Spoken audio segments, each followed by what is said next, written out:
Order! Order! You are an incorrigible delinquent at times. Behave yourself, man!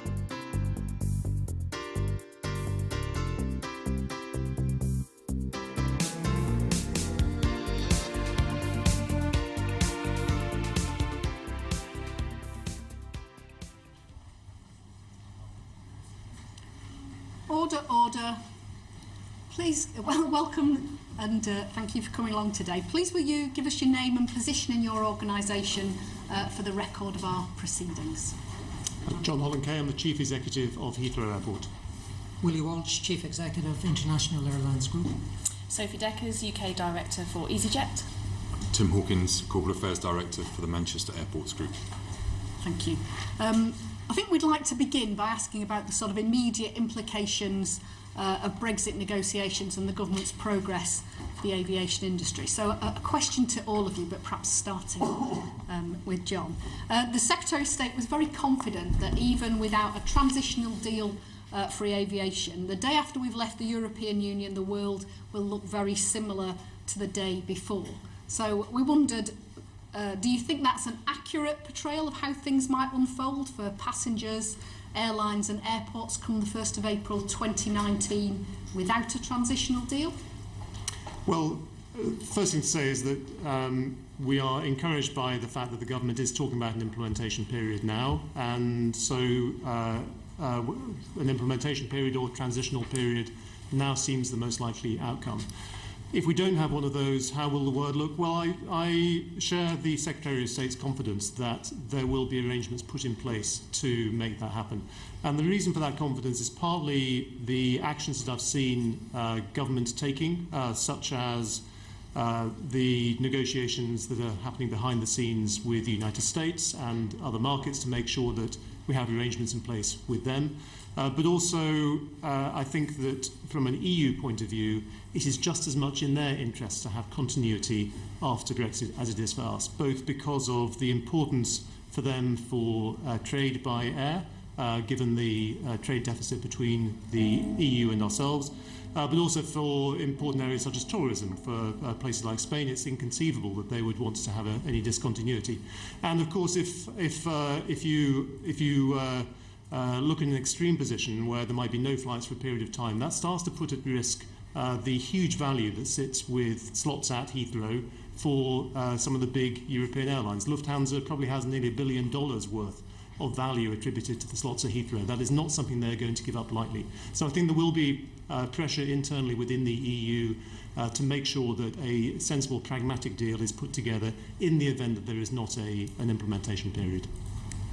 Willie, do you I agree? would share the view. I think the Secretary of State is optimistic, and I would share his optimism that the world will continue as it has. There are issues to be dealt with, and I'm confident that those issues can be dealt with well in advance of the beginning of April of 2019.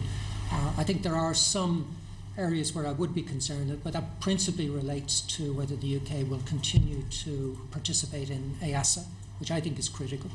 I don't believe the UK is in a position to replicate the oversight that would be necessary for the industry in the period available. So I think some arrangement where the UK can continue to participate in EASA, the safety regulator, needs to be agreed. It wouldn't create a massive problem, but it would create a problem that I think would be best avoided. And it's not just for UK airlines. I think it would have implications for a number of European airlines as well. But I think sensibly people should work to the UK continuing to participate or to closely align with EASA following the departure from the EU.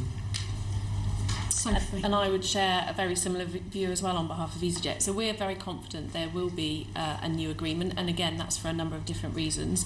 One is that aviation is beneficial to both the EU and the UK. It's not a trade as such, it's an enabler of economic growth, so it's something that everyone has got a shared interest in seeing continue.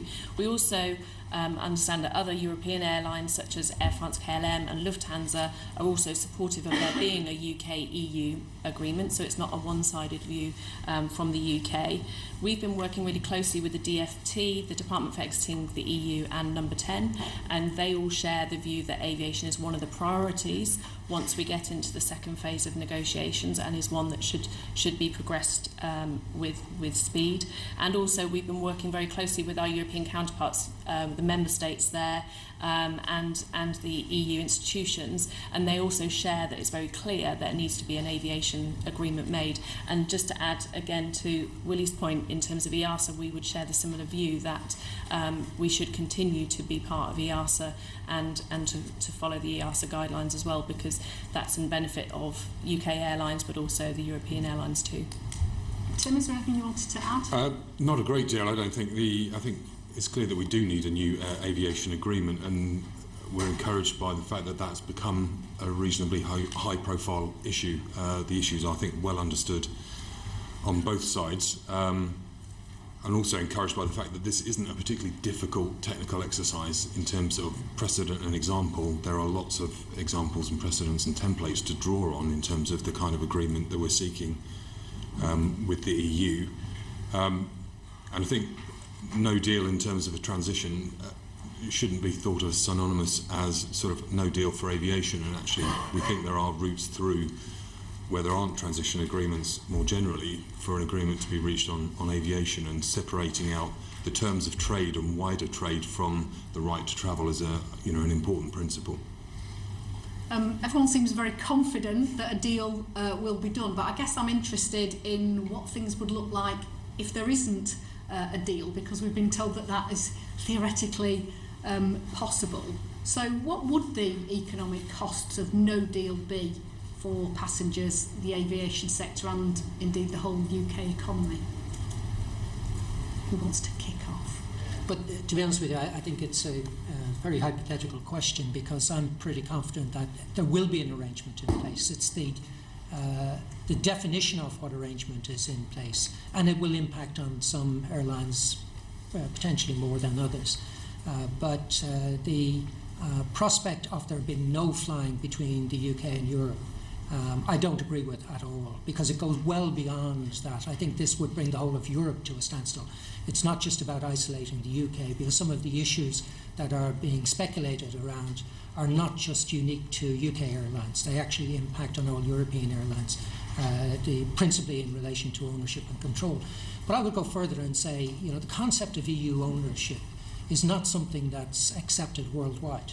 So when IAG was formed in 2011, we recognised that there are many countries around the world who do not accept this concept of EU ownership and continue to look for nationality, so that British Airways needs to be UK owned and controlled, Iberia needs to be Spanish owned and controlled, and we put a structure in place in 2011, indeed before the merger took place, to demonstrate that British Airways is UK owned and controlled, and that has been tested. We continue to fly to many parts of the world where they don't accept this concept of EU ownership, and that's both in the case of Iberia and British Airways, and we've been doing that since 2011. Now, we haven't put a similar structure in place for Vueling and Aer Lingus because we didn't need to, because their operations came under the concept of EU ownership, but we can replicate those structures without too much difficulty. So it adds a bit of complexity to our business, but it's complexity that we already have embedded in our business in the case of British Airways and Iberia. And indeed, that complexity has been replicated in other areas like Air France, KLM, or indeed the Lufthansa Group. So it's not unusual.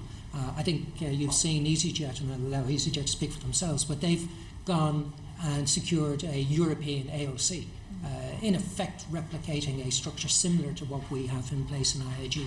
So my view on this is that there are technical ways of addressing any scenario, and as an industry we're well capable of adapting to whatever scenario exists, and therefore we will come up with structures or systems to demonstrate our compliance as we do today.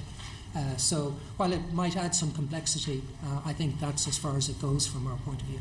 I mean, Sophie, the fact that you've set up an AOC in another European country, doesn't that suggest you are preparing for the possibility of a no-deal scenario?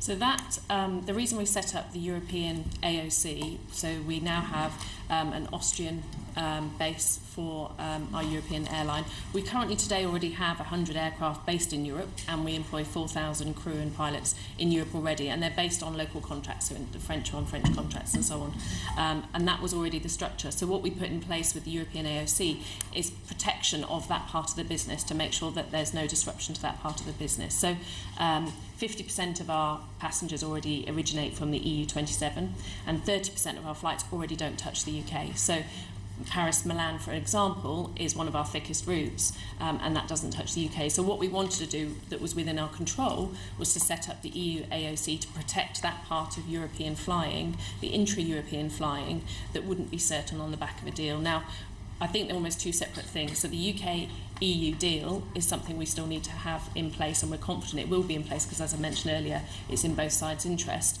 What we set up the EU AOC to do was to protect the intra-European flying that may not have been able to continue as a UK airline operating that flying in the future. So setting up the EU AOC was to protect the European intra-European flying that we already do today. So that's slightly separate to the UK-EU. There's no mitigation specifically that we can set up on the AOC to do that. Is that a recognition that you don't think that those intra-European flights will be possible within a new deal? It's to reflect the fact that we believe that there will be a deal with the UK to the EU, but there could be provisos that are around UK airlines operating in Europe, and there could be reciprocal provisos for European airlines operating internally within the UK domestically. But we're one of the few airlines that is exposed in that way, and that's why we've set up the EU AOC. We already had a Swiss AOC, so we're used to operating with two, and this just brings the third in to protect what we already do. And to put it into context, we have 7 AOCs in IAG. 2 based in the UK, 3 in Spain, 1 in France and 1 in Ireland. So this isn't unusual. It's probably more complex than it needs to be if we could just create a single AOC and operate everywhere in the world. We can't do that.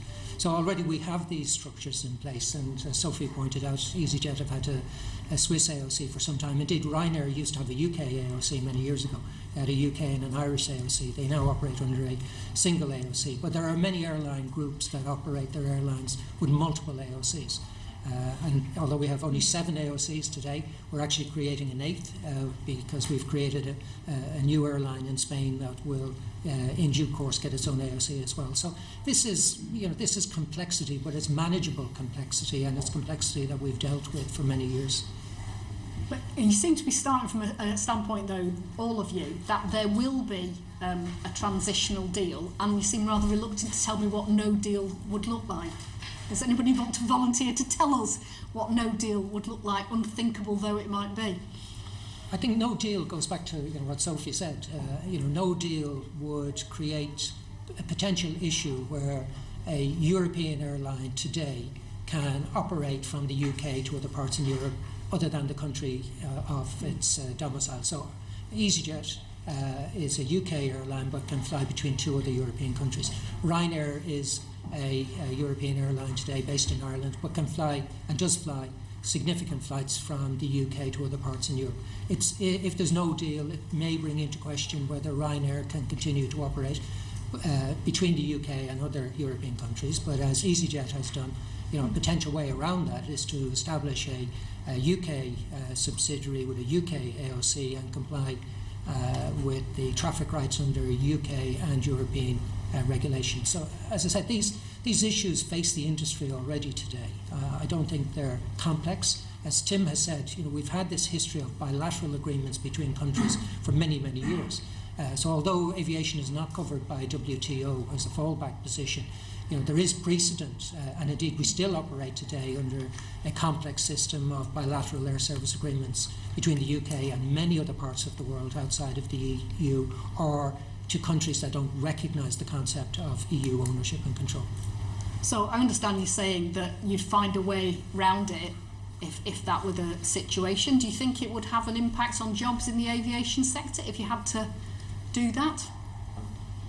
I think what we're saying, I think we recognise the theoretical risk at the end of a long process, but I think we are confident that there are a range of sort of practical and pragmatic ways of addressing that risk that means that you don't end up there. I think the key issue that we are looking at and keen to raise the profile on is the timing at which that agreement is reached. And from our perspective, the earlier the better in the next phase of negotiations.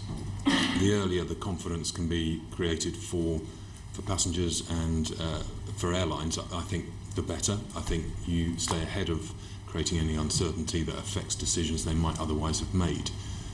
Exactly when that is, I don't think there is a sort of a golden date, but generally the principle of the earlier the better for certainty. Does anybody else want to volunteer a date by which, within which it will become problematic if you don't have a transitional deal or the outlines of a deal known? I think a number of airlines have said that, given that we typically sell 1 year in advance, although we need to be honest, there's very few tickets actually get sold 1 year in advance. And in fact, in recent years, it's changed considerably. So, when I'm looking at my forward bookings, I rarely look beyond the next 3 months. I think it's fair to say that a number of airlines would like absolute clarity around this 6 months in advance. Okay. That would certainly help everybody. But I wouldn't be prepared to say there's a drop-dead date. I think others have done that and have had to change their view. So, at this stage, we're reasonably relaxed about this. I think I would prefer to see some certainty around the UK's participation in EASA, or a description of what the alternative will be as soon as possible, because that may require us to put some structures in place internally. But that to me is actually more relevant. But again, I don't have a deadline as to when I would like to see that. I would like to see it sooner rather than later. But to be honest, we deal with a lot of complexity in our business, and we can manage this. Politicians like heaping complexity on our business, and I'm sure you'll continue to do so for some time to come. Before I bring Mr. Merriman in, can you just clarify what structures what are the issues around EASA membership that you would need to address? Well, it's understanding what rules do we need to comply with. So the UK could just say we will comply with EASA rules, we will follow EASA. Or they could say we will follow FAA rules. What I'm saying is that I don't believe the UK will be able to replicate a UK structure like it had in the past under the UK CAA. I think the expertise that existed within the CAA is long since gone, and much of that expertise is used at a European level. So I think we just need to understand what programme are we going to follow, because that could have implications to the way we maintain our aircraft, the way we operate our aircraft. I suspect it won't, but clarity around that would be helpful. Thank you, Chair. Mr. Walsh, I think you said 6 months before the UK is due to leave the EU, that's when you start to see significant bookings being made. I didn't actually say that, but I said a number of airlines have indicated. So 2 weeks ago, the Secretary of State came before us. I think he made mention of needing to ensure there's a deal in place by summer 2018. Is that around about a timeline that A, you would recognise, and B, have you had discussions with the Secretary of State to say it's absolutely key that that date is met? I have had discussions with the Secretary of State. I have not said that a date next summer would be absolutely essential. I'm pleased that the Secretary of State is taking that view. I think in some form he's actually been conservative around that, because I think there's scope to go beyond that date, probably towards the end of October of 2018, 6 months before. And I fully accept that the UK will leave, whether there's a transition arrangement at the from the beginning of April onwards. I don't know, but 6 months before the March deadline, I think would be helpful, but not essential. And just following up from that, because again, I'm very buoyed by the confidence that all four of you reference. I mean, you know your industry better than anyone.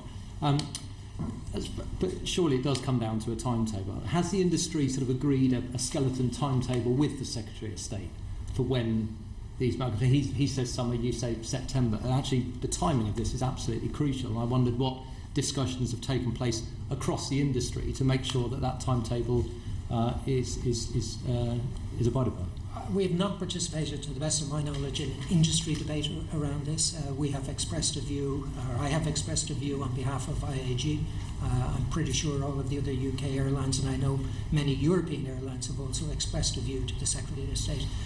My view is, as I've expressed here, it would be nice to have certainty as soon as possible.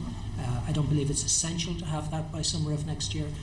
I think it becomes more relevant if it's by the end of October. But to be honest with you, I'm happy to operate in an area of uncertainty right up until the last minute, because we'll deal with it. We'll put systems in place to be able to cope with that. So the more certainty we have, the less work I have to do to plan for that. And that's why I say some form of certainty around these issues would be helpful. But I don't believe they're essential. We will adapt. We've had to do this before. So we will adapt, and we will adapt quickly. This industry gets new regulations imposed upon it with very short notice. You go back to the liquids ban. That was no notice. You have to cope with it, and we do. And yes, there might be some short-term disruption when you get absolutely no notice of a change, but the industry kept flying. The industry kept operating and very quickly adapted and changed the rules and changed the way of operating to comply with the new regulations that get put in place. Again, I'm confident that your airline is ready for uncertainty up to the last minute. But what about your passengers? Well, how can they deal with that same uncertainty? Well, I think the certainty that I give my passengers is that we will continue to sell our tickets and we will continue to deliver. That's what we do. We're confident that that will be the case, and we will. I've made it clear. I've said publicly our intention is to continue to sell tickets because our intention is to continue to operate.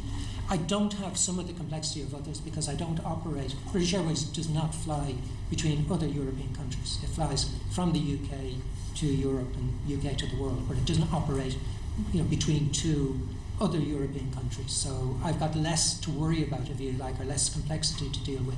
And I've had to deal with the complexity of ownership and control already because, as I've said earlier, there are many countries in the world that don't recognise the concept of EU ownership, and therefore we've had to demonstrate British ownership and control of British Airways and put a structure in place that demonstrates that.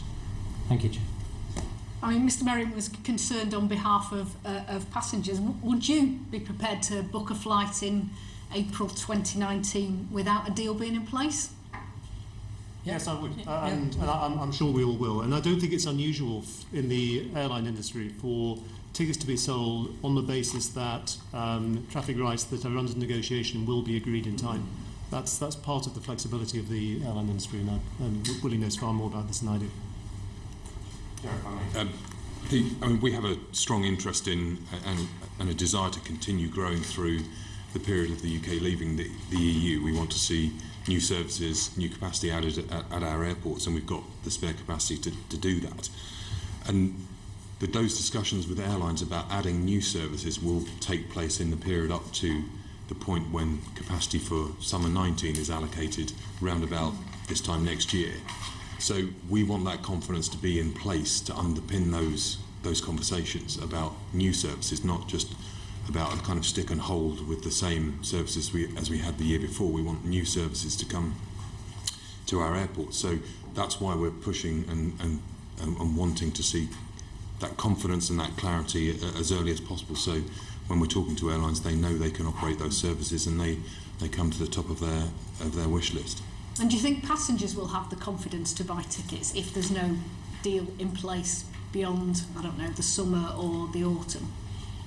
Yeah, certainly what we've found previously in terms of when you do research on passengers for their summer holidays, the last thing they're going to give up is their summer holiday. That's the British consumer now has this psyche that's what they've earned. And actually, research we've done, consumers have said they would not buy their children a new pair of shoes, but they would still make sure they went on their summer holiday because it's something people feel they've earned the right to have. So we wouldn't foresee there being any change post 2019 or April 2019. And certainly, just to add to a couple of the earlier points, we would look again for next autumn to be a similar sort of time frame in terms of putting flights on sale for the following year. Other airlines, which is why we probably can't get an industry view, we could have a very aligned view because we both operate scheduled carriers. Charter airlines are on sale already now for summer 19, so you can already buy your flights for summer 19 with charter airlines, so they are already in place. And from our perspective, in terms of changing what we're doing, looking at contingency planning, we're still very much committed to the growth in the UK UK. So we've already announced the aircraft we're going to put in for next year, and we will be doing the same early spring for the following year, because that's the cycle that we work in. So we don't foresee there being a big change. We've grown by 3 million passengers this year, and so we're not going to suddenly say we're not going to grow in the UK, we're going to move our planes out. That's not what we're doing. We're adding more planes actually in the UK this year and next year, and that is our view. We're not having a contingency plan at the moment, because we feel there's enough time between now and next autumn to get the bones of an agreement in place and have enough certainty of what we're going to be operating in for April 19. So there's still plenty of time for us to do that, because what we're looking for isn't something complex. We're looking for something straightforward and simple. So that's why we don't think that there should be too much concern about there not being flying from April 19. It's just whether passengers share your confidence. Yeah, well, I mean, certainly feedback we've had from passengers so far hasn't indicated any concern, and the fact that charter airlines are already selling their seats, they're not saying that they're seeing a drop in bookings or anything for summer 19 already. And I think that passengers would expect that we and politicians will sort this out, and that it shouldn't have any impact on them.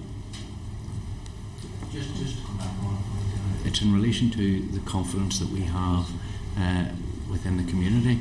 I'm just saying there is also the confidence that there is within the airlines. You have moved part of your operation to Austria, my understanding, on the basis. Can I ask just exactly what is the implications of having that?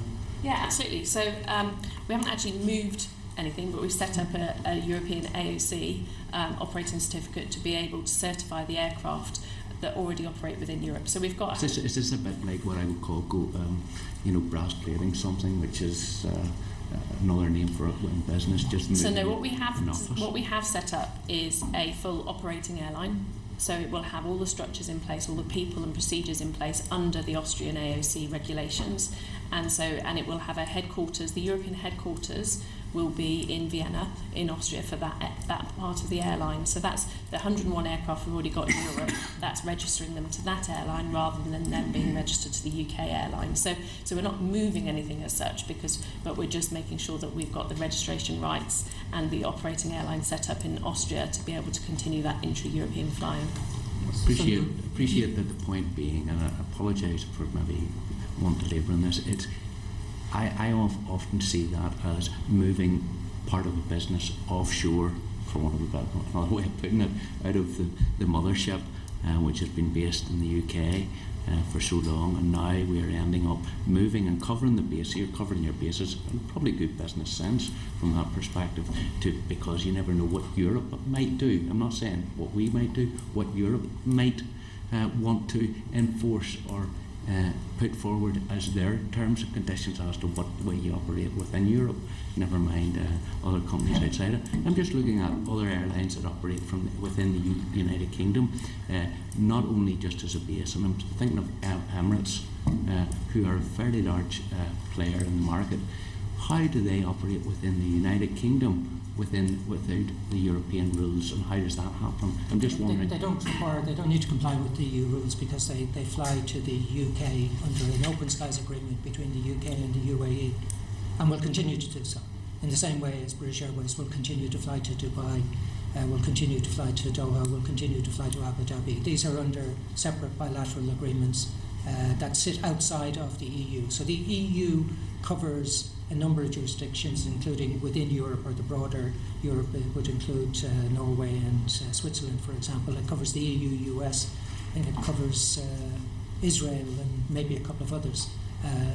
Other than that, we continue to operate under these bilateral agreements. So there is separately an agreement between the UK and the United Arab Emirates, the UK and Qatar, the UK and South Africa, you name it.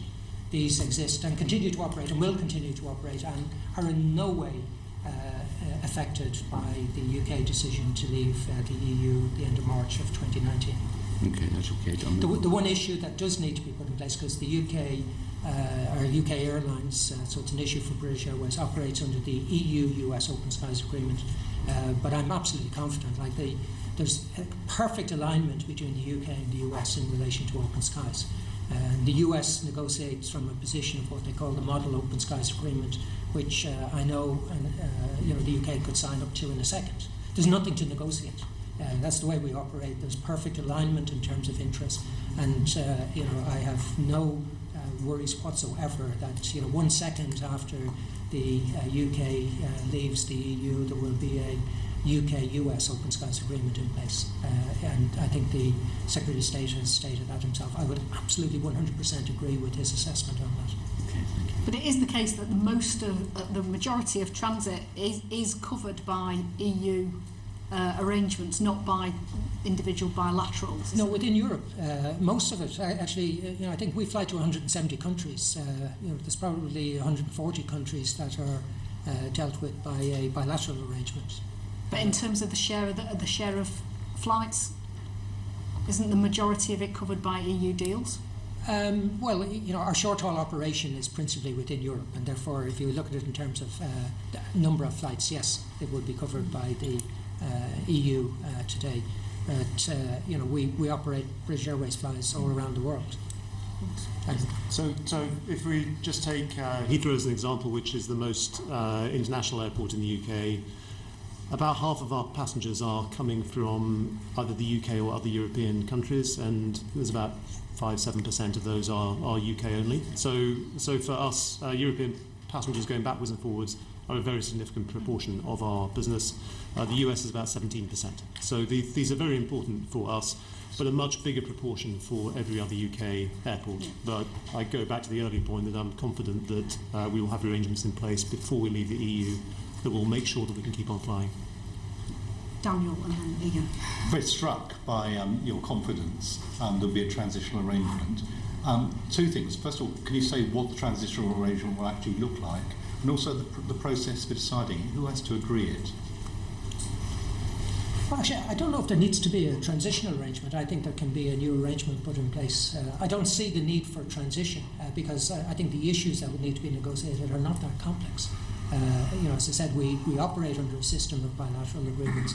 I would like to think there will be a comprehensive air transport agreement between the UK and the EU that would enable airlines to continue to operate as we do today. I have no interest in seeing Ryanair prevented from flying from the UK to Europe. It's not, I think that would be a travesty, to be honest with you. You could argue it's in my commercial interest for that to happen, but I think from a consumer interest it would be a disaster. And the idea that politicians will actually create an obstacle like that, to me, is just unthinkable. So I don't think this is an area where there needs to be a transition. I think where there might need to be a transition is understanding how the UK will participate in EASA. Whether that's full participation or whether that's some form of, if you like, associate membership, or that's the bit that I think does require some form of clarity. And there may be a transition from full participation with voting rights as we are today to some form of other membership. That's the only area where I think transition is required. Everywhere else, I think you go from what exists today to what you want tomorrow. And I think actually you're adding complexity trying to negotiate a transition arrangement because you may as well just negotiate the final deal. And it's not. I don't think it's that complex, provided you have an alignment of interests, which I believe there is. Aviation is probably the best example of where Europe has worked. It's definitely worked in the interest of EU consumers. Over 1 billion people will fly this year, and they have benefited significantly from liberalisation. I don't believe the UK wants to see that change, and I don't think Europe wants to see that change. So, as far as I'm concerned, the arrangements can be put in place well before the end of March of 2019, and we don't need transition. With the exception of what I've said in relation to EASA, there may be some transition required there. But whether it's a transition or a new set of arrangements, who has to agree that? Is that the other member states, the European Parliament? Who has to do that? Well, normally it's that the Commission would be. So the Commission gets the authority to negotiate on behalf of the EU. So the Commission is at the moment negotiating with Qatar, for example. There isn't an EU-Qatar Open Skies Agreement, but the Commission has been delegated to negotiate that. So this would be a Commission, as I would understand it, negotiation. The UK will negotiate with the Commission on a new comprehensive air transport agreement between the UK and the EU 27. I suppose what I'm getting at is the extent to which it gets tied up with other parts of discussions and agreements. Do you have any sense of that? I think, and it's been said by all four of us, I think this is an area where the alignment of interest is so close that I don't believe that to be the case. I mean, I would think that if there does need to be a transitional arrangement or an implementation period, that would be on the same terms that we have today. It would just be a continuation until whatever new arrangement is negotiated and formally put in place. And just in case your optimism is misplaced, how much work has been done on looking at what you'd fall back to? Because obviously we don't have a WTO situation. You'd be going back to some quite old arrangements. How difficult or straightforward is that? For me, it's not that difficult. Because, as I said, British Airways, as a UK airline, does not today operate between two other EU countries. But for a European-based owned airline running flights out of the UK, it could be quite significant. Well, for Ryanair, it could, but I would be surprised if the UK government, which would then clearly be within the if you like, the ability of the UK government to say we're happy for Ryanair to continue to operate. It's as simple as that. And I would be surprised if the UK government were to come up with a different position to that. But what I'm still trying to get to is who has to agree that in that situation. If we get to the Secretary of State for leaving the European Union the other day suggested these final arrangements could go to a 1 minute to midnight situation. In that situation, who has to agree to allow those Ryanair flights to keep running? Because we've seen how disruptive in that situation, it would be the UK government. UK government and? No, because the UK government today can say everybody's free to fly in here. Well, we're not, everybody's welcome. And to be honest, the UK governments, and not just this current government, but many governments historically have taken the view that that's in the interests of consumers and have taken a very liberal approach to allowing access to the UK. And have often demonstrated that they would be happy to do that without the rights being reciprocated, because they see it as being fundamentally pro-consumer. I haven't seen anything to indicate that there would be a change of attitude towards that. And I'm saying it's not just in relation to this government. That's historically, previous Labour governments have been the very same, where they've taken a very open view and a very constructive view, as I would see it, in the interest of consumer, that the UK will facilitate access. And the UK, has been, I think, very progressive historically in opening the UK to airlines from other countries. Ian, I think you wanted to comment. Thank you. Just really for a point of clarification, and I'm referring to markets outside the EU where UK's traditional bilateral agreements have been superseded by the EU's third party ones. My understanding is generally with trade that this country will be looking to just flip over the existing arrangements with these. I think there's 35 to 40 countries covered with these into UK law, so there'll be continuity. Is it your understanding that the airline arrangements will form part of that general process, or would you be looking for a specific agreement outside of that? I think, I go back to what I said, I think the principal issue, certainly from my point of view, is replacing the EU-UK Open Skies Agreement with a UK-US Open Skies Agreement. So you can't just assume that the US will continue to operate under the EU-US Open Skies Agreement and say the UK still complies. Today the UK is a signatory to that agreement, but it's a signatory to that as a member of the EU. So I think formally you would require to replace the EU-US Open Skies Agreement with a UK-US Open Skies Agreement. But I don't believe that that's going to be an issue of any concern, principally because the US and the UK have traditionally been perfectly aligned, and the US industry, the US airlines, want it. In fact, their concern is greater than my concern would be around that, because they've been they've benefited significantly from the Open Skies Agreement, which replaced Bermuda II, which had restricted access to Heathrow, where only two nominated US airlines were allowed to fly into Heathrow. That was removed under the EU-US. I know that all of the US airlines want to see that continue, and I'm assuming that the UK would want to see that continue as well. Thank you. Thank you, Chair. It's encouraging to hear what the four of you have had to say over the last half hour or so, unlike the doom and gloom that many commentators and politicians have been trying to put forward. Do you anticipate that jobs will be secure, investment plans will continue, and also, as you've shown in the past, the ability to move into new markets where parts of the world where they've got growing economies? Will you still have the flexibility you need to expand into those areas? Well, I can tell you, we make decisions on aircraft purchase. These are typically 25-year decisions, so we make them well in advance. We continue to go out and buy new aircraft for delivery in the future. So we're putting our money where our mouth is. I think the issues for me go beyond the things we're talking about. I would like to see the UK address air passenger duty, which I think is a huge impediment to the development of the UK economy. I think it is restrictive, and I think it puts the UK at a huge disadvantage, particularly in a post-Brexit environment where we will want to be more competitive. Having a tax that people have to pay to leave the country, having come here to spend their money, I think is a nonsense.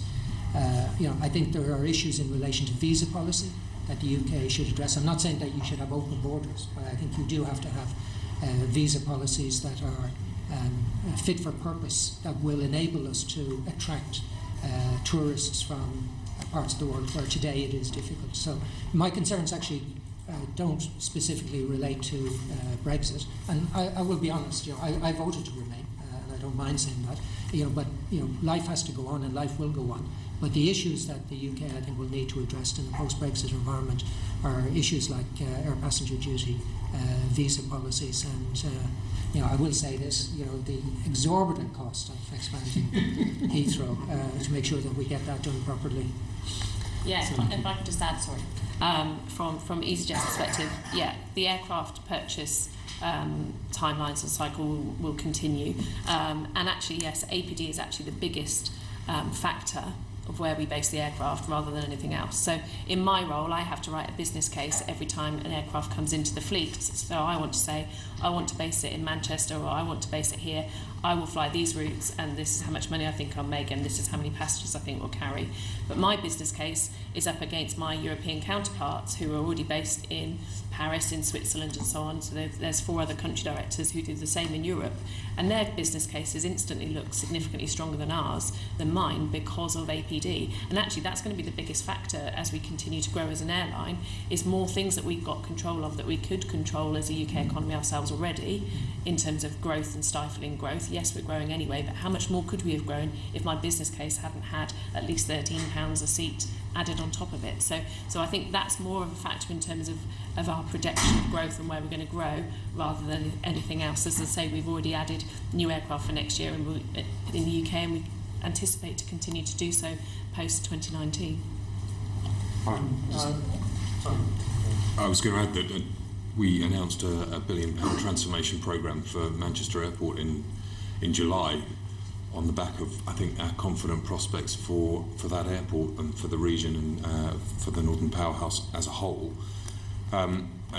We've done that because I think it puts us in a strong competitive position to offer the product that airlines want. And you would have seen from some of the recent route launches that we've had to San Francisco and to Beijing, Hong Kong and Singapore, and the likes of those kinds of services, that we need to make that investment to attract those airlines. But you've really stood up a nest on APD, because what Sophie's talking about on short haul, we're facing in the long haul market as well. And I think the UK faces a real contradiction here, where it talks about wanting more connectivity with global markets, but it's got a tax on connectivity, particularly for long haul, that is really prohibiting that kind of development. I think we all understand the aviation sector's view on APD. It's been well rehearsed. Graham, did you want to come back? Yes.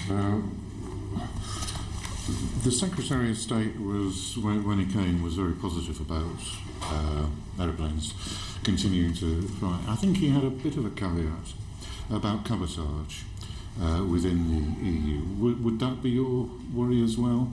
That point-to-point flying would be okay, but where aeroplanes were going from Manchester to Frankfurt to, I don't know, Prague, if such a exists, that might be stopped. Well, that, certainly from EasyJet's perspective, that's why we've set up the European AOC, is to protect that intra-European flying, because it does make up a big proportion of our flying. So we had less certainty over that, and that's why we set up the AOC, to be able to protect that flying that we already do. So does that mean you share the Secretary of State's view that cabotage might be a problem after the country leaves the EU? Yeah, that is a possibility. So yes, yeah. You're also making the case really that aviation is exceptional compared to, say, trade in automobiles or other cases. Whereas to stay within the European Common Aviation Area is not the implication that freedom of movement and other EU rules would have to be followed, which looks like one of the really big stumbling blocks in the negotiation. And in that sense, aviation isn't an exception. But I don't think I'm arguing that the UK should continue to stay within the ECAA. I think right. There are alternatives to that. As I said, a comprehensive air transport agreement can take many forms. So, I'm not arguing that the UK has to continue to operate exactly as is today, and it's clear that there are certain issues that would not be acceptable to the UK government. But I don't believe that that's necessarily going to stop the EU and the remaining EU 27 and the UK reaching a comprehensive agreement on air transport. Sorry. I think our view is that aviation is the enabler for all other trade sectors. So if we've got sectors, and there are many such as pharmaceuticals, which have a very short supply chain, very short shelf life, high value, where you travel by air, there's no point in having a World Trade Organization agreement that allows trade to happen if you just can't get your goods to market. That's why aviation is one of the keystones of the UK economy, and we need to make sure we get this right in order to allow all the rest of the parts of the economy to thrive. So the UK has an open skies agreement with the US, through the EU. It doesn't mean that everybody in the EU or in the UK has freedom to go and work and live in the US or vice versa. So, there are precedents, there are structures in place. We don't have to create a new structure. No, that's right. We have many of them. But that is the rule at the moment within the European Union. And what I was saying was that if you get the freedom to fly within Europe, the EU would make that as a condition. But you're not concerned about that, and you think it can be done. Yeah, I don't know if the EU would, but I think they are completely separate issues. And you haven't said this, but you did indicate the impact that failure to get an agreement, failure to continue to fly, would have on, say, the Spanish economy, and probably it's true of Greece and Portugal as well. I don't want to put words into your mouth, but does that mean that you think there is an asymmetric impact between the United Kingdom and the EU, being a bigger impact in the EU if there was a complete failure to reach an agreement? I wouldn't say it's asymmetric. You could argue that it's different by each member state. Tourism represents, I think, about 7 or 8% of Spanish GDP. Tourism is a significant part of Irish GDP. So there are countries where tourism is absolutely critical to their economy. But if you balance it, I think the interests are may not be perfectly symmetrical between the UK and the EU 27, but I think there is a large degree of symmetry between the UK and the EU 27. And as an airport sector, and I'm sure the airlines are doing something similar, we are working with other European airports, particularly regional airports, to make sure that they are making the case for why connectivity and maintaining as close as possible to today's arrangements is in the interest of the EU. So Spanish and Greek and other airports lobbying their MPs and the European Commission. Can I just ask the two airports, Are you making any contingency arrangements whatsoever? Will you have to change the configuration of border control within the airports? Well, we can't move our airport, so we are fixed infrastructure. In addition to the movement of the open aviation market, I think the two other areas that we're concerned about are how we get people through the border, where we were encouraged by the white paper the government put out over the summer. Our view is that for people who have the right to come to the UK, whether they're from the EU or other countries, they should have as quick and seamless a journey through the UK border as possible to show that Britain is open for business. And that's something that can happen regardless of the deal we come to with Brexit. But the second area is around goods travelling through the port, and Heathrow is the biggest UK port by value, and a lot of it travels on Willys planes under your feet when you're flying. And it's vital that we have a deal there which allows for the free movement of goods through that port. That doesn't mean that there won't be arrangements in place for how we manage customs, but we need to have that as free-flowing as possible. Again, I was encouraged by the government's white paper over the summer, which had a vision of that. It should be a competitive advantage for the UK as a trading nation when we leave the UK to have a free-flowing border. Exactly how that works, we'll have to find out, and that's why an implementation period might be useful, and we will work with the government to make sure that that works effectively. Thanks. Just a final question to Mr. Walsh. You talked about the European Union having got the rights to negotiate with the United States. Douglas Alexander transferred those powers some years ago. Last week I asked the Secretary of State whether he'd done an analysis of what the impact of that had been, where the benefit had been, whether it had been in the UK, whether we benefited, disbenefited, whether the EU had, whether the United States had. Was the implication of your answer that that transfer had benefited the United States more than the UK or the European Union? It's a very good question, and at the time of the negotiation back in 2007-2008, I took the view that actually it probably was more beneficial to the US than it was to the UK, certainly, and probably more beneficial to the US than it was to the EU. I was quite vocal about that at the time. I probably wouldn't change my view other than to say that I think the arrangements that are in place today, I would not like to see them turned back. I think the days in which when we operated under these restrictive bilateral agreements like Bermuda II, I think have long since passed. My view at the time was that I think the EU could have been tougher in the negotiation with the US and pushed for more liberalisation, which they committed to in the second phase negotiations, but which never materialised. In terms of ownership of airlines operating within the United States. But if we look at the end result, the UK is the market leader in the world for access to the US market. And if you want to base your business to do trade between the continent of Europe and the US, there is no better place to be based than in London because of the connectivity we have there. It is a fantastic competitive advantage for the UK. So we have won overall from that. And increasingly, Manchester's benefiting from direct flights to more cities in the US. So it's a real competitive advantage for the UK that we want to protect. Thank you. I think we probably want to turn now to the longer-term impacts on aviation of Brexit. I'm going to hand to Luke to lead off on this section.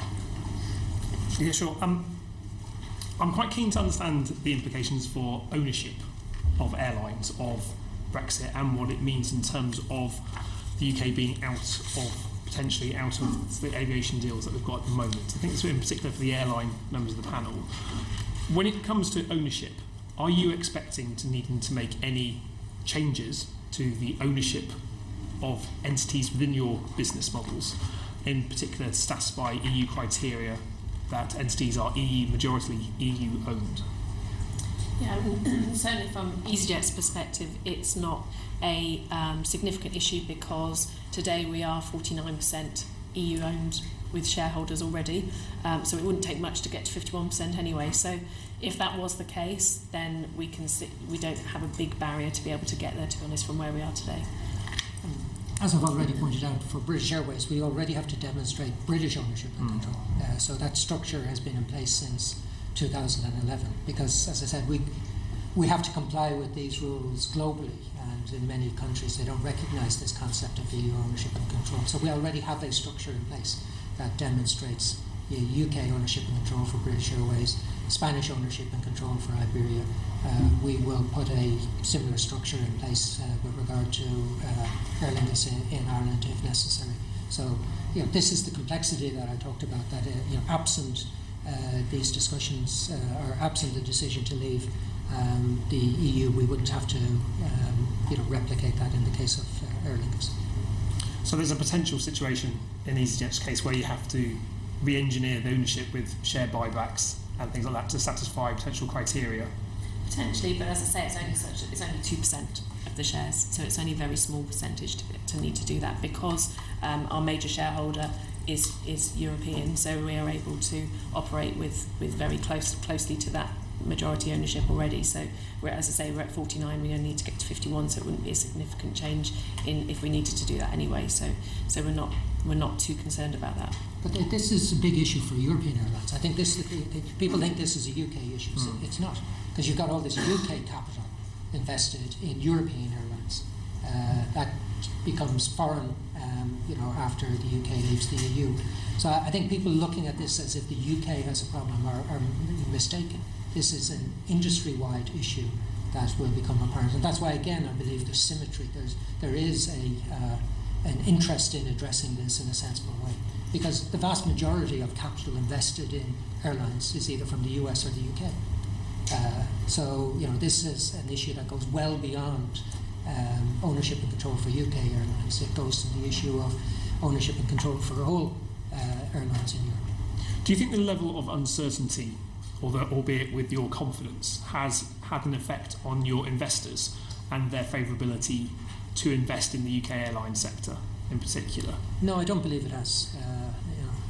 I have no evidence to support that, and certainly, the questions we get from investors don't typically centre on issues like that. Okay. Yeah, we've certainly not seen anything that would indicate any concern in that way.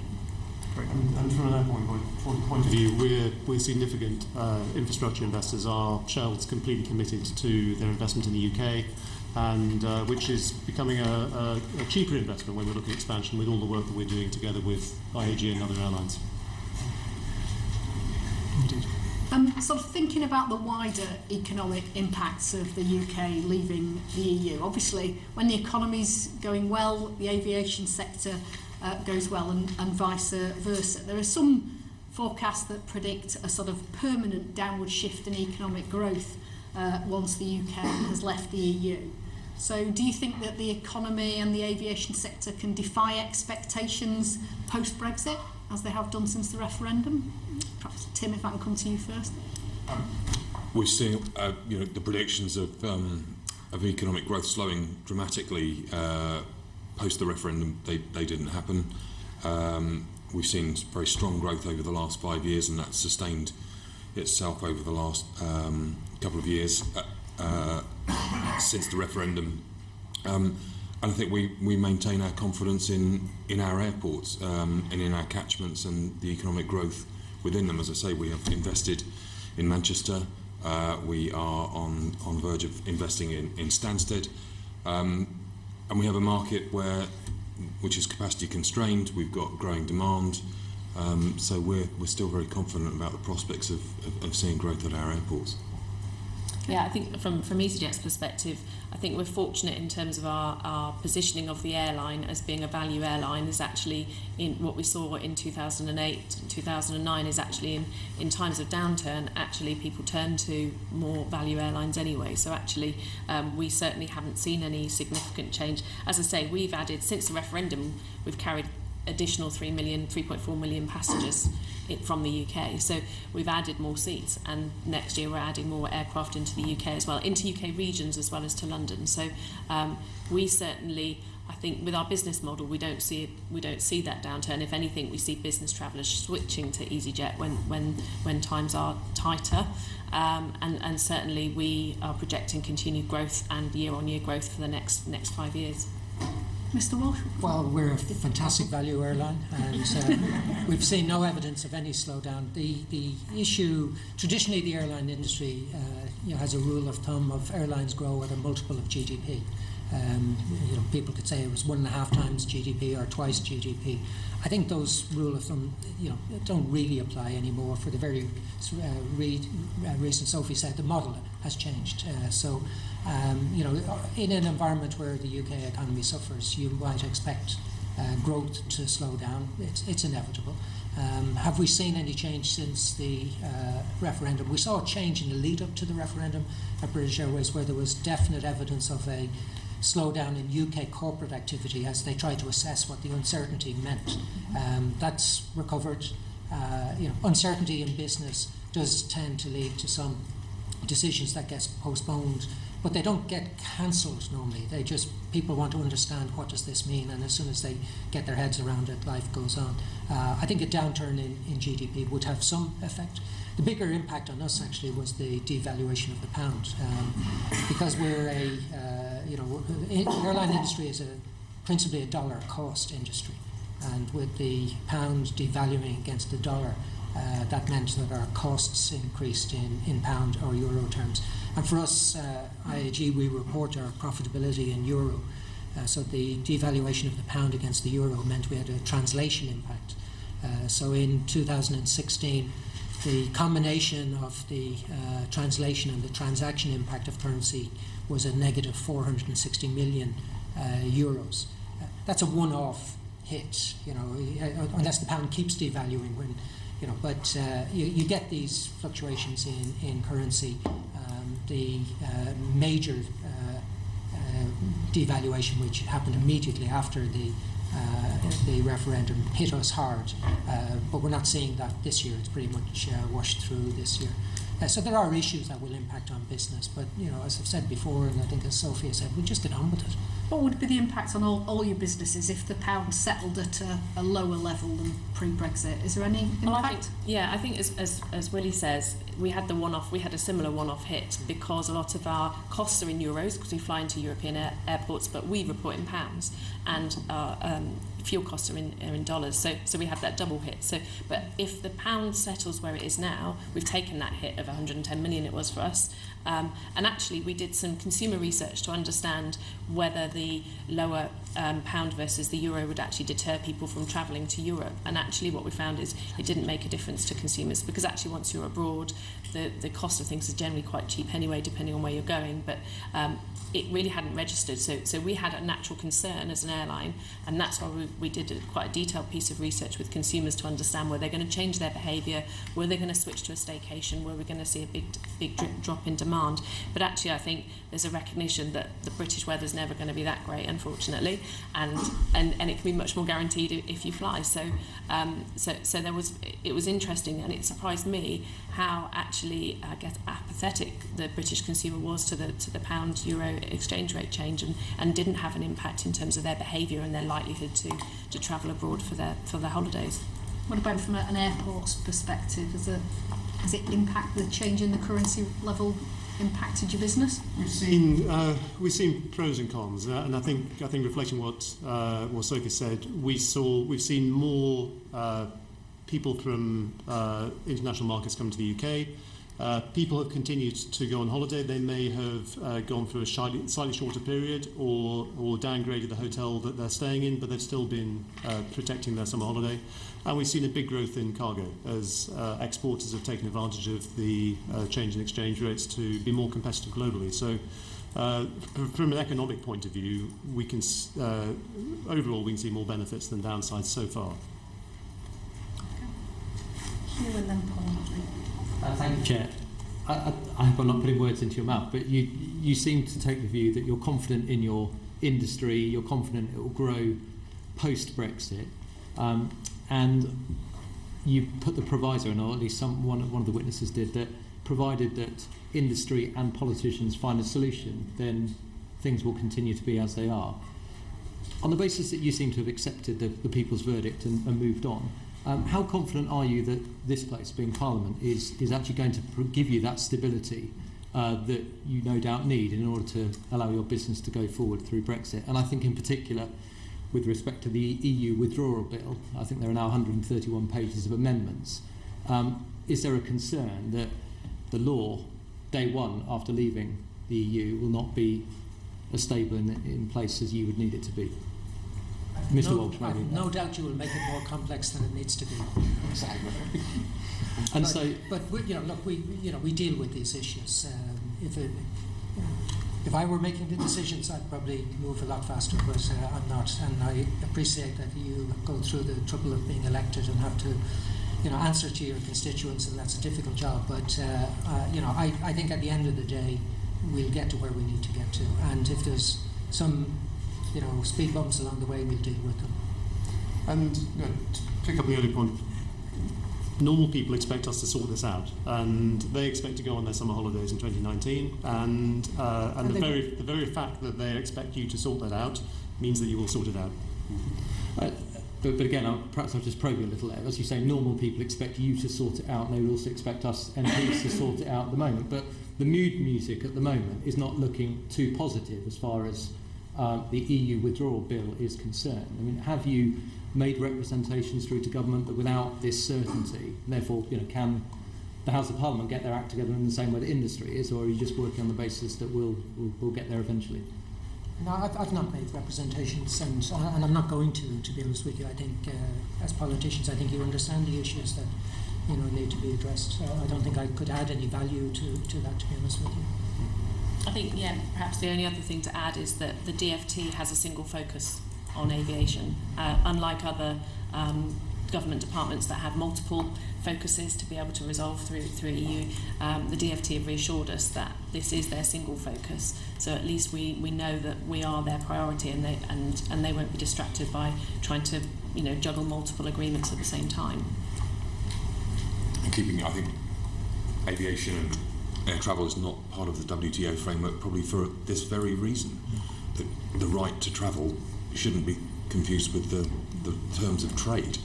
I think the effort needs to be there to keep those two things separate and establish those rights and provide that clarity, as I said as early as possible, to give confidence to airlines, to passengers. And I think to try and keep it away from those wider uncertainties would be a sensible thing to do. And so, taking that one stage further, Mr. Hawkins, I mean, do you see this as a really good opportunity, because we're talking about airspace within the EU?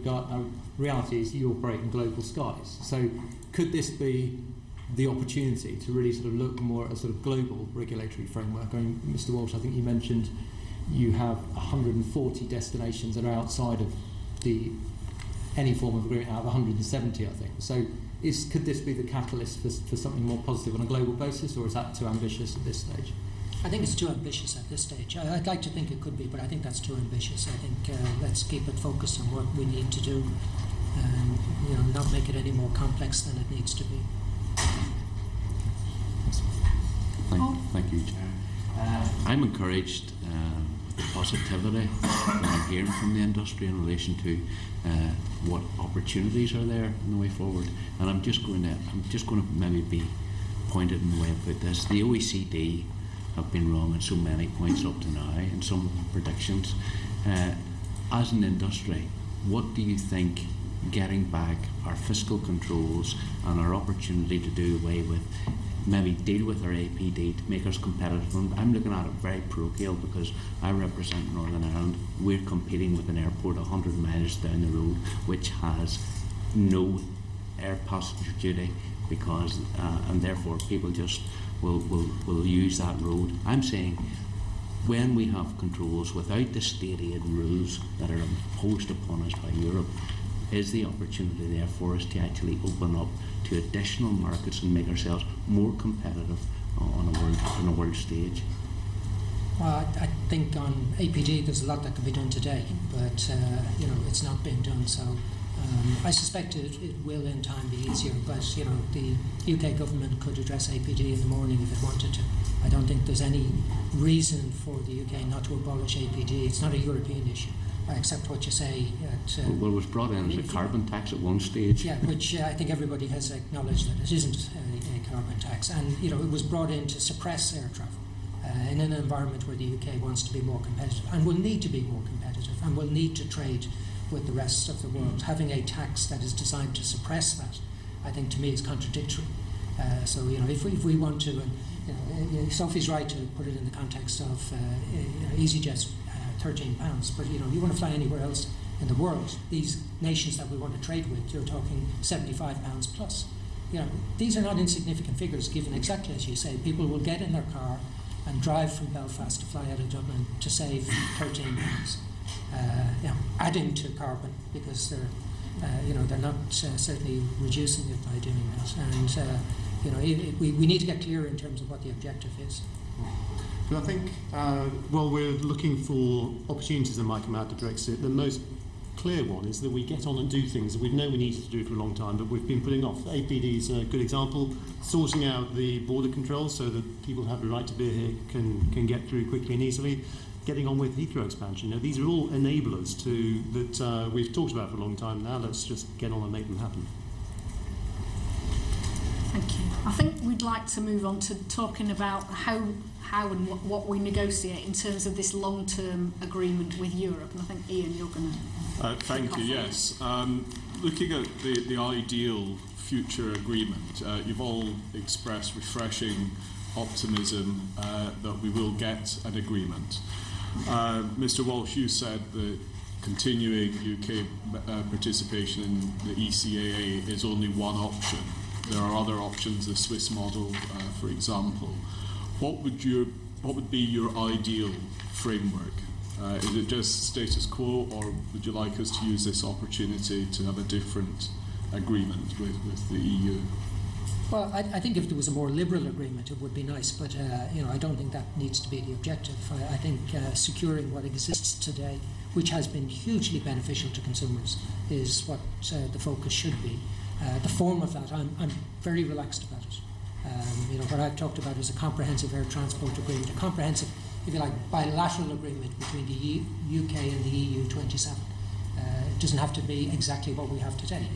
It's not beyond the ability of either the UK or the EU to negotiate a comprehensive air transport agreement.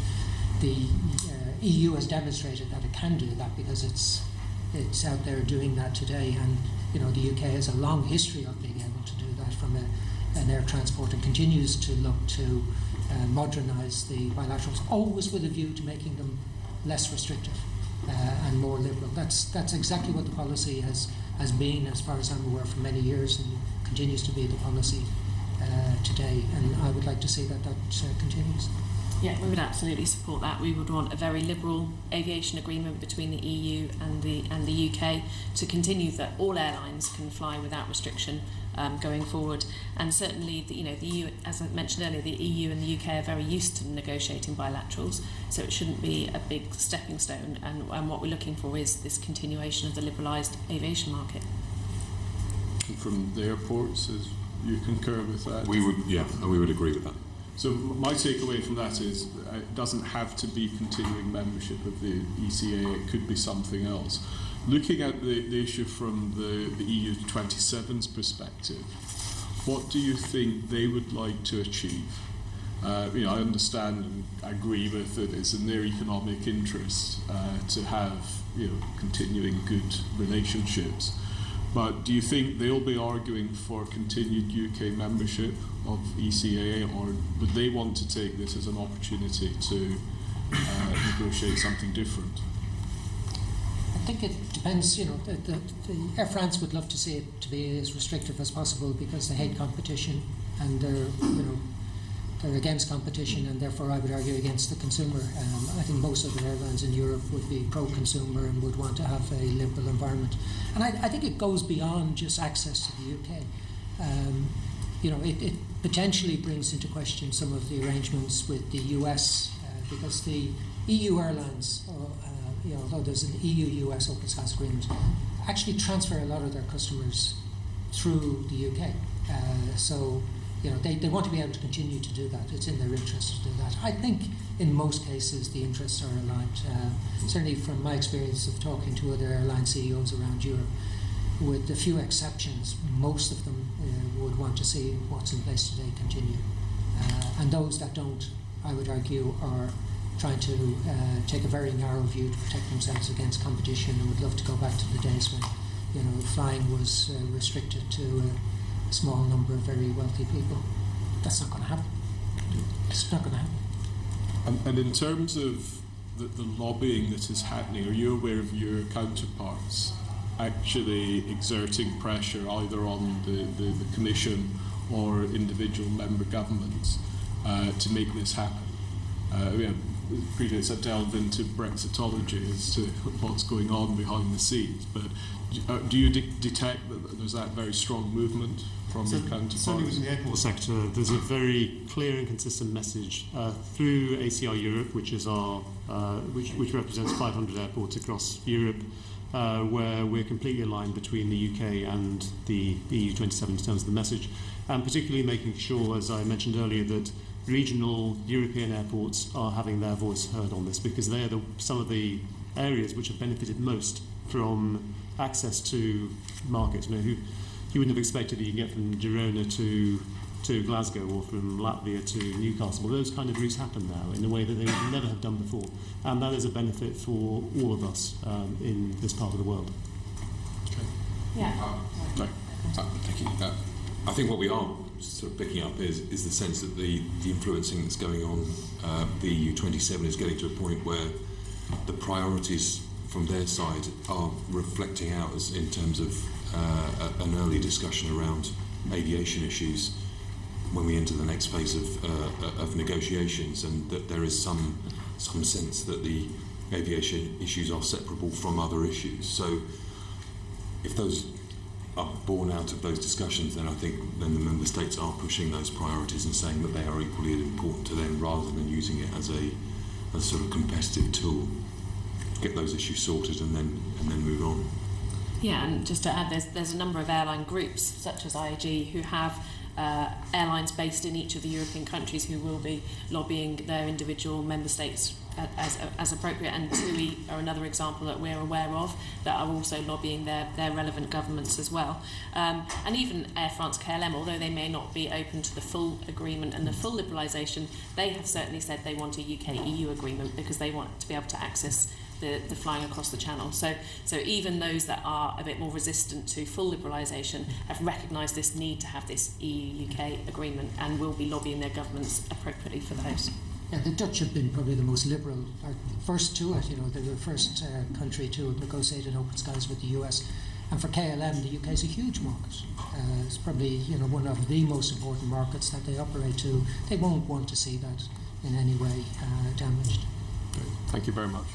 I think you said that there are some exceptions to the wanting an agreement and a liberalised agreement. Is there a risk that some of the exceptions could lead to individual countries vetoing an agreement between the UK and the EU? I don't believe so. No, I don't think it's at a country level. It's more, the exceptions are more at an airline level, and as I say, it's not between the UK and EU. It's more around what happens with intra-European flying that those exceptions are. But certainly, feedback we've had from member states that we've been talking to is very positive about getting to a UK-EU agreement. But is there a risk? Is there a risk that an individual EU country could veto an agreement of the sort that you all say that you need? I can't think of any EU country that doesn't benefit from having the open aviation market that we currently have.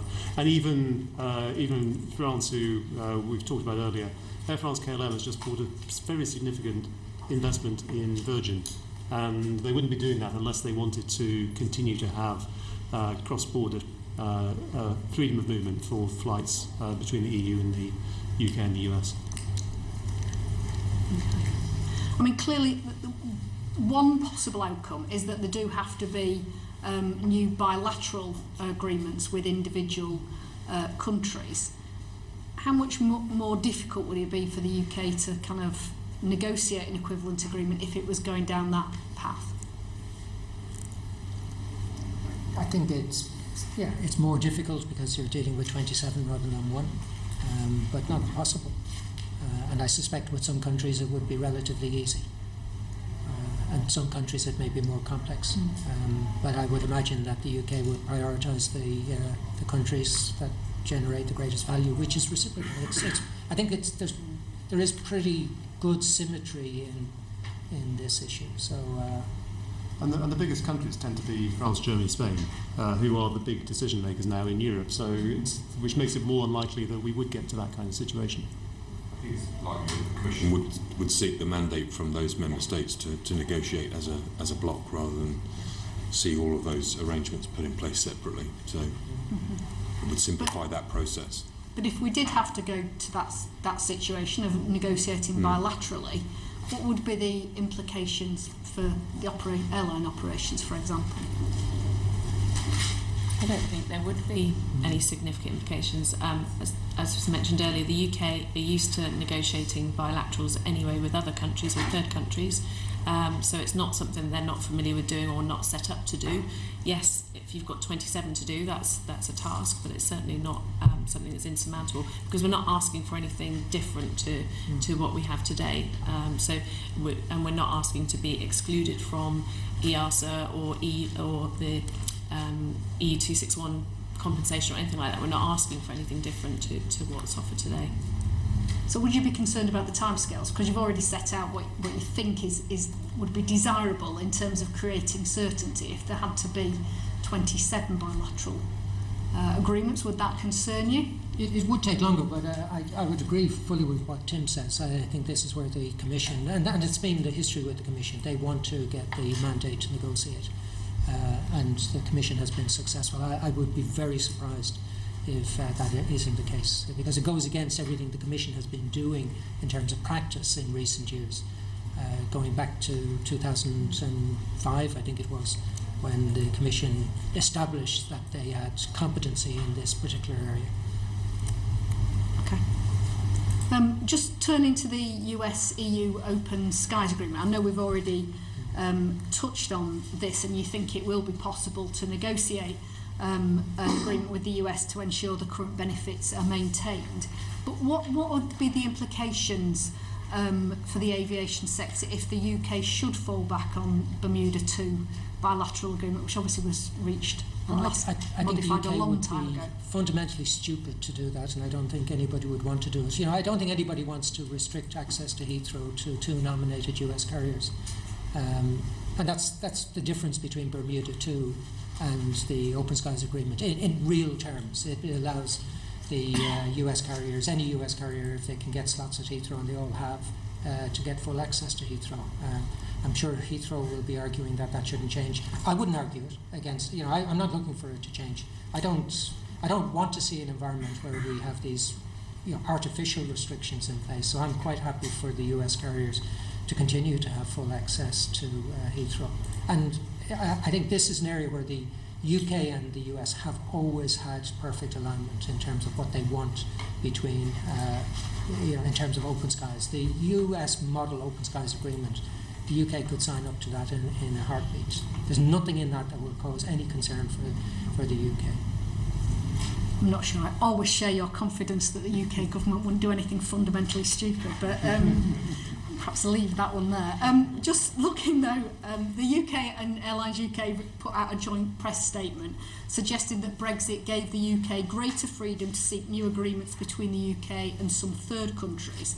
I'm wondering, Sophie, from your perspective, which countries should be top of the government's agenda? Yeah, well, I mean, we only operate 2 countries that are outside the EU27, which are Israel and Morocco. And relatively for us, they are quite small proportion of our passengers. And there was an agreement in place previously with the UK and Israel anyway, so that should be able to be we could fall back on that. So from our perspective as an airline, our growth is still very much focused in Europe, and that's where we see ourselves growing. And in terms of growing beyond that, it's going to be the peripheral countries that touch Europe that kind of would be our focus. But as I say, it's only Israel and Morocco for us, and relatively it's a small number of flights that we'd be talking about compared to our overall operation. Well, these negotiations go on today because the UK can still negotiate, so it just has to ensure that any negotiation has a EU ownership clause recognising it. So, the UK has negotiated with China recently, it's negotiated with Russia, so these go on all the time. I don't think there's a need to change the priority. EU is negotiating with Qatar, but already today the UK has a pretty liberal agreement with Qatar. The UK has an open skies agreement with the UAE. So the EU is behind the ball in terms of that. So in most cases, I think the UK is already ahead of the game. And the issue here is that the UK, I think, could operate at a much faster pace than the EU. But the EU is prioritising countries that already have open skies deals with the UK or liberal bilateral agreements with the UK. So are you confident that the UK can actually negotiate better deals than we would get as part of the EU? Yeah, I think they can, because you're looking after the interests of one country rather than the interests of 28 as it is there, 27 going forward. And some countries have particular issues over protection of their state or former state airlines that tends to influence the way they approach these negotiations, trying to shield them. The UK has never done that. Well, to the best of my knowledge, it's never done that. Certainly for as long as I've been in this industry, I've never seen the UK do that. And I don't expect the UK to change and to start doing that. So the UK has traditionally had a liberal approach to negotiating bilateral agreements with other countries, and it tends to operate at a faster pace than the EU. So I would expect that to continue. Anyone want to ask anything else before we move on and look at sort of the aviation regulation post Brexit? And Hugh, I think you're going to lead off on this. Yes, thank you, Chair. I mean, there are clearly many areas of regulatory overlap from the UK's membership with the ECAA, particularly around safety and consumer protections. Mr. Walsh, you've already talked about safety being a priority, but what priorities generally, perhaps for all the panel, would you consider the government should take into account in respect of retaining regulatory consistency with the EU? I think it's absolutely top of the list, and it's with the EASA. We don't want to have multiple regulatory regimes in place that make it unnecessarily complex. I think there's been huge advances on safety, in the area of safety, because we've had a common system across Europe. And the UK has contributed significantly to the development of that.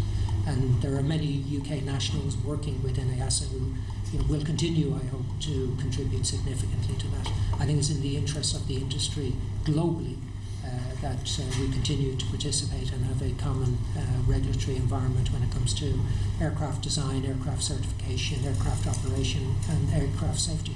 There's absolutely zero justification to move away from that. Yeah, absolutely, we support that. So for us, EASA is a really important safety regulator, and it's one that, as Willie said, that we've all contributed, and the UK in particular has contributed to the development of the framework that we've got there. The whole industry supports maintaining the same structure and framework going forward, so we certainly wouldn't be asking for anything different and would look to have a replication, because we don't want different regulations in different countries, because that adds complexity, and actually we want to work to the highest levels, and why would we not want to continue with EASA for that reason? Perhaps just moving further, airline compensation. So we know that the EU has put a whole series of regulations in place that have given consumers good powers when it comes to getting compensation for delays, cancellations. We've also seen that I think Thomas Cook have actually stated that they won't actually compensate for anything that's directly related to Brexit. Obviously, that's different to the confidence that you've brought to this room.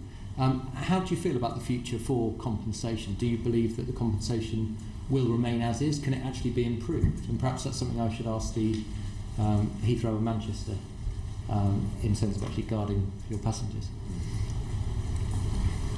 They don't pay compensation. No, actually, at a more serious point, they are impacted if the airlines don't pay compensation because their business model goes. So a lot of passengers at the moment are reliant on the EU regime in order to ensure that passengers are compensated, in order to ensure that airports grow. So that's what would be good. I'm not sure I'd see EU 261 as being a particular driver of aviation growth as a whole. I think as an industry we would want to see some level playing field with other transport sectors, and aviation is picked out in particular with 261, and so there'd be more more flexibility there to have a regime that is appropriate to how the UK wants to protect consumer interests, rather than having something which is designed for the EU specifically. Do you see an opportunity for automatic compensation? So it's been raised before that airlines know who's on their flight, whether that flight's delayed, and what the account details are to reimburse anyone that is delayed without the need for extensive applications for compensation. It's also been said that EU regulations actually prohibit automatic compensation. Is that something that you therefore believe can be further liberated to the benefit of consumers?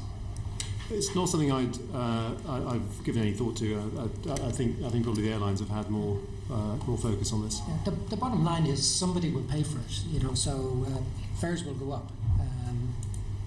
The reality of this is the airline doesn't have a direct relationship. I speak.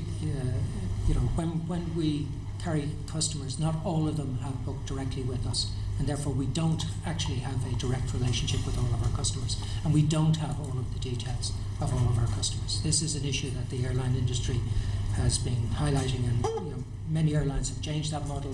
Many airlines will change it. So I think complying with that would be extremely difficult, if not impossible, today. But you know who's on your flights. Well, we know, yeah. And you know if they're delayed. But we don't have the details of all the customers. But then it can't be beyond the wit of man to actually then work out through the booking operator who... You'd be surprised if, because this is an area where, in some cases, travel agents are very protective that the relationship is not with the airline, the relationship is with the travel agent. And you can't change a bit of it without changing all of it. I think you're opening up a very interesting area that I would certainly enjoy going down, because I would see benefits to me on the one hand and maybe implications for me on the other. But overall, I would see it as being significantly beneficial to me if that were the case. Because you said there would be a cost. Well, there will be a cost. Not everybody claims. Well, that's what I was going to say. I mean, the cost to your airline would be because more people would receive compensation that they are currently not getting because the process is so cumbersome. We will pass that cost on to the consumer, like we always do. We don't operate as a charity. We operate, in a commercial business, and clearly, we will do everything we can to minimise our exposure. But a lot of these issues are outside of our control. So there's an air traffic control strike. We have zero control over that, and yet I have to pay the compensation. There's a breakdown in the baggage belts at the airport. I have zero control over that, but I have to pay the compensation if my flights are delayed. So I can see that you may feel aggrieved by that, but the concern would be that when there is more ability to set our own framework, that actually you might be pressing for those rights to be watered down for consumers. No, I'm not. Absolutely not. EC 261 2004 has been in place since 2004. It's been interpreted by various court judgments both in the UK and in other countries. I'm not in any way trying to change it. It is what it is. And we operate to it, and we fully comply with our obligations under EC 261, and will continue to fully comply with our obligations under the legislation. And just as a rough figure, do you actually know the proportion of your passengers who are compensated for delays by having gone through the process? Yes. What would that be? I'm not prepared to disclose that. That's commercially sensitive. And if I can just add from EasyJet's perspective, I think what we're looking for is there's two separate things here. One is there needs to be a review of EU 261 generally, and I think all airlines across Europe would agree with that. And the Commission has agreed with that. Yeah, and the Commission has agreed. And that's separate to us as a UK wanting to do something different. And I think let's separate those. So one is we think that EU 261 should be reviewed. In terms of automating compensation, there is one rule that means that due to money laundering, you cannot refund to credit cards more than the person has paid for the flight. Now you can imagine for an EasyJet flight and an IAG flight, most of those are less than the amount of compensation you pay. So we are not allowed to automatically refund because the amount we'll be paying back would be more than they paid for the original flight. So money laundering regulations prevent that. In addition, we're not allowed to store credit cards. And as Willie said, there are a proportion of bookings that go through a travel agent, and that travel agent's really protective because they want to sell them the car hire and the hotels. They don't want the airline doing that, which is why they then don't pass on the passengers' details to us. And we ask very strongly that they do provide that, because in the case that we need to change the flight details, we need to be able to contact the customers and not have to rely on a third party to pass on that as kind of Chinese whispers, as it were. So there's plenty of reasons today why we couldn't do that even if we wanted to do it. And then, so what we're working on is how do we make it as easy as possible. So we have a web form and we commit to refund the majority, refund it within 5 days. So those are things we can do today, but that's separate to the UK being part of the EU. I think there needs to be a total review of EU 261, but actually what we would want going forward is parity. What we don't want then is someone who sat on a flight on one of our Austrian aircraft to be entitled to something that someone that was flying on the UK aircraft wasn't entitled to, because we've got different, and that adds complexity and even more cost to what's already very expensive. So we certainly, as it stands today, we would support parity in some form or another, but parity as we go forward. But that's not to say we don't think there's a very strong case for a review of EU 261 separately anyway. Can I just come back to Mr. Walsh? Mr. Walsh, train operators will tell me what proportion of refunds they are paying. Why would you regard that as commercially? Because we don't disclose it, so I'm not prepared to disclose it. I know you don't disclose it, but why would you consider that to be giving? Because it's commercially sensitive, and I'm not prepared to disclose it. Well, that's in the commercially sensitive. But what is exactly? What are you concerned from a rival's perspective? Because we don't, we disclose what we disclose, and we fully comply with all of our disclosure. And I'm not prepared to disclose anything that other people don't have to disclose for commercial reasons. I mean, that for me is sort of why I'm very interested in automatic compensation, because it sounds as if with a few amendments to the legal process, we can get there in the same way that other industries may compensate where there are third parties, and the industry doesn't want to talk about numbers for reasons. Sorry, I don't represent the industry. I represent IAG. No, your own company. So I think it's the answer to the question was to me, and I'm giving a direct answer. I'm not prepared to disclose something on commercial grounds. So it's not an industry disclosure, it's an IAG disclosure. I'm happy for other airlines to disclose it if they wish to. I mean, I think obviously that gives us a concern about the number of passengers who are missing out on their compensation if you're not prepared to tell us. I don't think they're missing out on it, because every passenger has the right to claim. That's the structure. The structure is that the passenger claims. That's the way it's set up. We comply with the legislation. You are in charge of the legislation. If you wish to change it, clearly that's something you would do. Well, I'm very pleased I've got a 10-minute rule bill slot to do exactly just that. I think if we knew the size of the problem, it would probably be useful information. If a very large proportion of passengers are able to easily exercise their rights, then there'd be less need for legislation. But your answer seems to suggest that the proportion of passengers who are able to easily exercise that right is small. I didn't say that. And I don't think I gave any clues as to whether it's small, large, or complete. Well, in the absence of any information, we would be concerned that many passengers aren't able to easily exercise their rights, and certainly that, there have been a number of cases in the media where people have found it difficult to exercise their rights. I would disagree. I think passengers are very capable and it's very easy to exercise their rights. That is the case. There's nothing to demonstrate that is not the case. All it takes is for the customer to submit the application, and it's dealt with. And there's a framework to do if they know what they're entitled to in the first place. Well, I'd be surprised if people don't know what they're entitled to. It's been well publicised what people are entitled to.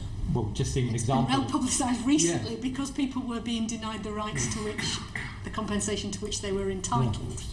Yeah. However, Daniel, I think you wanted to come in. Yes, I just wanted to go back to the safety point, because my understanding is that if we're part of the European Aviation Safety Agency, we're not part of the European Union. We don't have voting rights within that, which presumably over time will mean we will have less influence over that, which, given I think it's fair to say we've had quite a lot of influence in the past, would not particularly be a good thing. What would your view on that be? I would agree 100% with you. I think it would be a retrograde step, but as I understand it, it would be impossible as it's structured today for the UK to fully participate in, with voting rights as it stands today. That's my understanding of it. And what would the longer term implications of that be? I think the influence of the UK in this area would diminish. I don't think it would disappear, but clearly it's much more effective if you have a vote and you're sitting at the table with a vote than if you're sitting outside the room.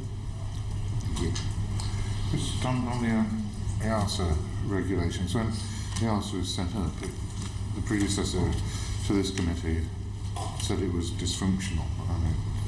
it operated very poorly to start with. But are you satisfied with the way it operates now? Personally, yes. I think it's much more. I wouldn't describe it as dysfunctional. I think not now. When it was first set up, no, there were clearly gaps in its operation, which were identified both by the industry and by this committee as Saudi was doing.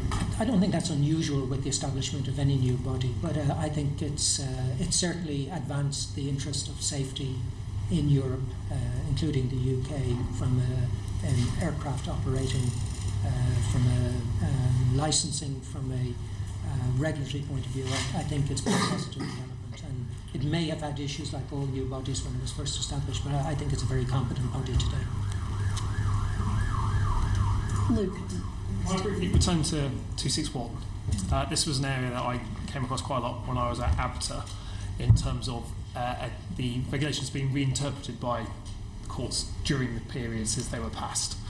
I'm interested to see what would happen, or get your view on what would happen if there is a review of 261 from a European perspective, but the UK sits outside that regulatory framework. Does your interpretation of that we would, if you were looking for parity between the regulations, a reformed 261 within the Euro, within the EU 27, and us still effectively operating the old 261 model, because we would be mapping over all protections, to quote the Secretary of State, no less protections on our passengers. In those circumstances, is your view that we would simply map across, or the most favourable option would be to map across a revised 261 model to create that parity? From an airline's perspective, for simplicity, we would absolutely support this the mapping across of EU 261. As I say, we don't really want to have cases where it depends which registration the aircraft is to whether people are entitled to the compensation or not, because the mappings become disconnected in any way. So we would certainly support any replication of any changes that happen on EU 261 within Europe for the UK consumer as well. And I think everyone around the table would want our UK consumers to be as protected as EU consumers are, regardless of which aircraft they're sitting on. I'm just thinking in particular about the differentials here between a reformed EU policy effectively becoming the EU default, or the European market, including the UK default, and the UK having no influence upon the shape of that, sitting outside the EU 27. Is that a concern that you would feel? Well, as it works today, it applies to passengers departing an EU airport. The UK will no longer be part of the EU. So with the US, for example, because it applies outside of Europe as well, if you're operating on a European airline, departing the US, flying into Europe, compensation applies. If you're flying on an American registered aircraft, it doesn't apply. So we have it today. So I would imagine that going forward, it is possible to have a different regime, similar but different. And I heard what the Secretary of State said when he appeared before the committee. So I would imagine it doesn't have to be exactly the same, and that maybe the UK won't want it to be exactly the same, but it will apply if you're departing an EU airport in one direction, and it will apply departing a UK airport in the other direction. So I guess the nub of the question I'm trying to get at is, are you expecting the UK to simply be forced by virtue of being a very small player, albeit an economically important small player, to adopt EU regulations when it comes to aviation protections and regulations in the future? Well, it applies, as I say, if you're, it doesn't matter where you're from in the world, if you're departing from an EU airport. No, but if in terms of if EU 261 is reformed and policies like that, similar to the air passenger rights regime being reformed on block from the EU perspective, are you expecting the UK to, as a first default, simply map over, even though we're not necessarily in the EU anymore, map over the output of the EU simply because of the size and shape and negotiating power that the EU will have in the future? No, I don't think it's to do anything with the size and shape of the negotiating power. I think it's to do with simplicity. I maybe incorrectly interpreted the Secretary of State as saying that that's what would be in place. That EU EC 261 would continue to apply. If Europe adapts EC 261 going forward, I didn't hear him saying he would necessarily apply exactly that, but maybe, or it may be some other form. But I don't think it's got anything to do with negotiating power or size. I think it's simply that the EU would apply that if you're departing an EU airport, as they do today with every country, and then it's up to the other country to decide whether they want to apply it or apply some different form of compensation. So you could have a situation where you've got an EU 261 and a UK 261 affecting, with delay legs. I'm thinking in particular about where a plane does multiple sectors and the obligations then mounting up with a 261 from the EU and 261 from the UK heading in there. The most recent decision of the European Court has confirmed that in relation to airlines operating from the UK to an intermediate point and then beyond, that the compensation applies from start to finish rather than just from the starting point to the, so you're going A to B to C. It's A to C that applies, not necessarily just A to B. And there have been a number of airlines, US and Middle East airlines, who have applied an interpretation that says, if the delay takes place between airport B and C, it doesn't fall under the EC 261 compensation.